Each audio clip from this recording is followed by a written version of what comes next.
Like and subscribe to my channel and click the bell icon to get new video updates.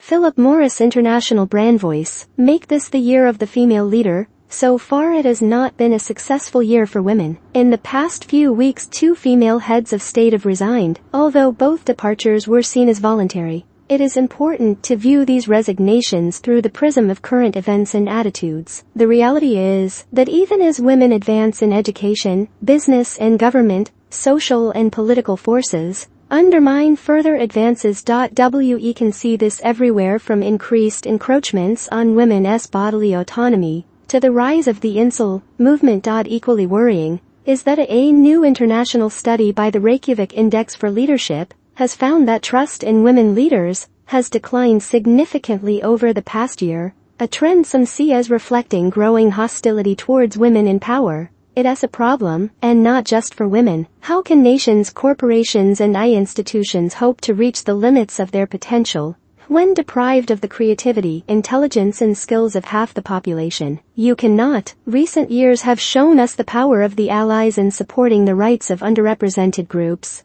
be they ethnic minorities or members of the LGBTQ community. How can we better enable this for women in business, who research has shown are regularly interrupted, fired or overlooked in the workplace? I remember reading at one of the tech giants about women in leadership positions, meeting regularly to discuss the agenda for upcoming meetings. They outlined the points or suggestions that members of the group wanted to make, and then committed to making sure that input was heard. It could be as simple as saying, "I'd like to hear more about Jane's idea for XYZ. Such an alliance should include both women and men and must include those at the highest levels of leadership. Plant lots of poppies and make room for them to grow, who are distinguished by their performance." I would argue that this syndrome is far worse for women in business, who become increasingly visible as they climb the ladder, compounding the problem. While men's weaknesses or failures are attributed solely to individuals, women are all too often seen as attacking their entire gender. In 2022,